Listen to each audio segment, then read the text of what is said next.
Bonjour à tous. Après 3 mois vécus en Argentine, j'ai pu observer ce pays dans toutes ses sphères culturelles. Il y en a une parmi tant d'autres qui a attiré mon attention. Il s'agit de l'administration du pays.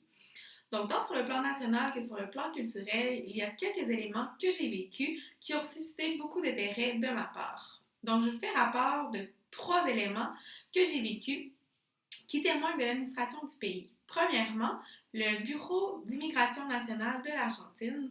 Deuxièmement, le service de poste de l'Argentine. Et puis troisièmement, le réseau de transport en commun de la ville de Cordoba.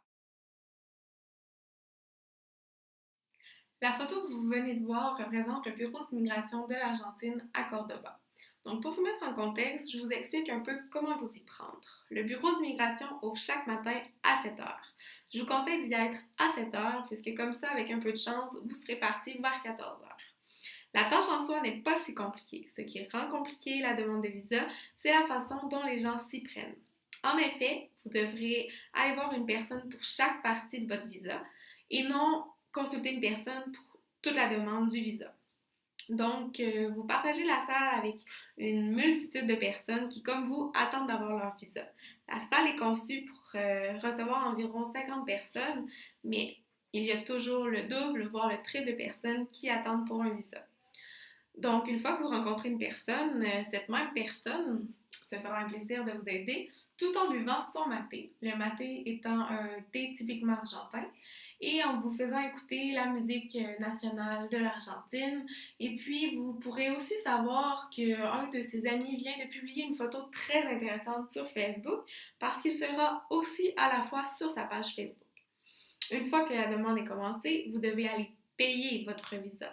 C'est pas une tâche très complexe, sauf que la banque se situe à 9 rues du bureau d'immigration. En effet, vous devrez sortir et puis vous rendre jusqu'à la banque pour payer votre visa et revenir au centre d'immigration. Une fois fait, vous pourrez vous faire dire que vous devez revenir dans un mois pour recevoir votre visa. Car la tâche en soi ne vous donne pas accès au visa tout de suite. Et puis pendant que vous attendez pour votre visa, souvent le réseau Internet décide qu'il ne marche plus. Donc pendant ce temps, 20, 25, 30 minutes, vous devez attendre que le problème se règle pour pouvoir ensuite faire la demande. Donc la façon dont les gens s'y prennent, qui rend la tâche si ardue, si complexe et si longue, est-ce seulement un manque de professionnalisme?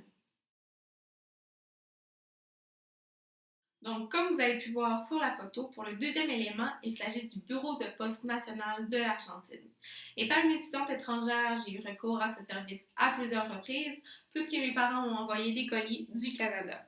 Dans ces colis, on retrouvait plusieurs éléments qui étaient identifiés sur la boîte par Poste Canada, ainsi que le prix relié à chacun de ces éléments.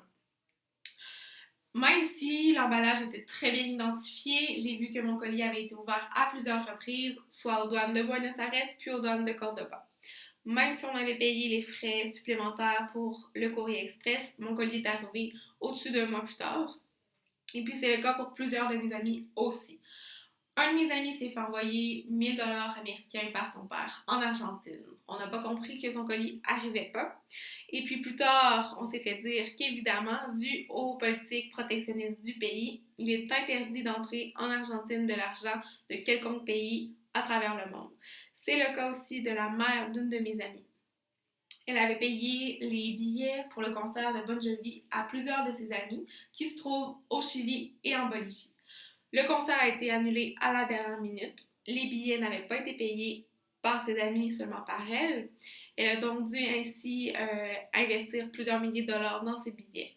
Il a été impossible pour ses amis de lui envoyer l'argent jusqu'en Argentine dû aux politiques protectionnistes qui empêchent l'argent d'autres pays d'entrer en Argentine.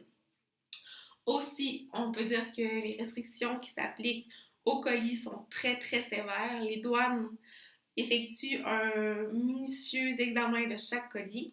En effet, une japonaise qui se trouvait dans ma famille avant moi, qui était en études, qui faisait des études à l'étranger exactement comme moi, s'était fait envoyer par ses parents une boîte de champignons scellés sous conserve, des champignons du Japon. Et puis, il lui a été impossible de recevoir ces champignons, même en se présentant aux douanes et en communiquant avec les douaniers.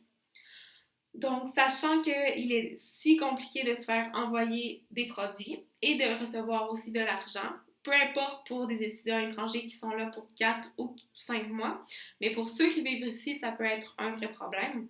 Aussi, nous avons su qu'avec un peu d'argent, on peut arriver à ses fins. C'est-à-dire qu'avec un peu d'argent, on peut solliciter le douanier et puis partir avec notre colis.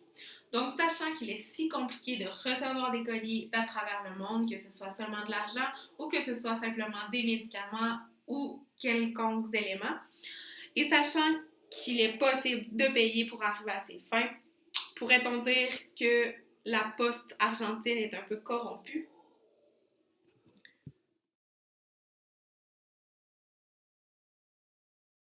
Le dernier élément est donc le transport en commun de Cordoba. En effet, sachant que Cordoba est la deuxième plus grande ville de l'Argentine, on s'attend à ce qu'elle ait un réseau de transport en commun très développé.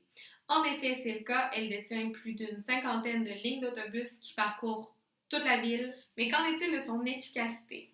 En effet, comme vous allez pu voir sur la photo, les arrêts d'autobus à Cordoba sont constitués d'une pancarte fixée à un arbre ou bien un poteau de téléphone qui feront en sorte que vous devez vous promener sur la rue en regardant tous les arbres et tous les poteaux de téléphone en espérant pouvoir trouver les coordonnées d'une soi-disant arrêt d'autobus. Bien sûr, dans une si grande ville, beaucoup de personnes utilisent le transport en commun. Personnellement, je ne pourrais pas imaginer les embouteillages monstres que ça causerait si personne utilisait le transport en commun. Donc, en conclusion, puisque les arrêts d'autobus sont si peu précis qu'ils font en sorte que vous devez vous promener dans toute la rue, le cou levé pour voir si vous ne voyez pas une pancarte sur un arbre, un poteau de téléphone qui annonce un arrêt d'autobus, et puisque les horaires sont si peu fixes, est-il vraiment intéressant d'utiliser le transport en commun à Cordoba?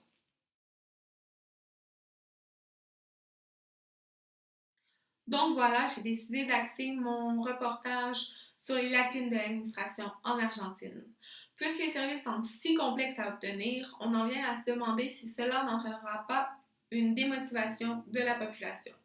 Par exemple, le bureau d'immigration qui rend si complexe la demande de visa n'incitera-t-elle pas les immigrants à immigrer de façon illégale et ainsi éviter une foule de paperasse inestimable? Puis, le bureau de poste qui empêche l'argent des autres pays d'entrer au pays, n'incitera-t-elle pas les gens à opter pour une manière illégale d'entrer de l'argent au pays? Et puis finalement, les transports en commun qui semblent si peu fiables n'entraîneront-ils pas les gens à opter pour un transport individuel et ainsi contribuer à la congestion des routes, mais surtout à la pollution? Donc, j'espère qu'avec ces lacunes sur l'administration de l'Argentine, vous avez pu comprendre la chance que nous avons d'avoir au Canada une administration aussi sûre. Merci.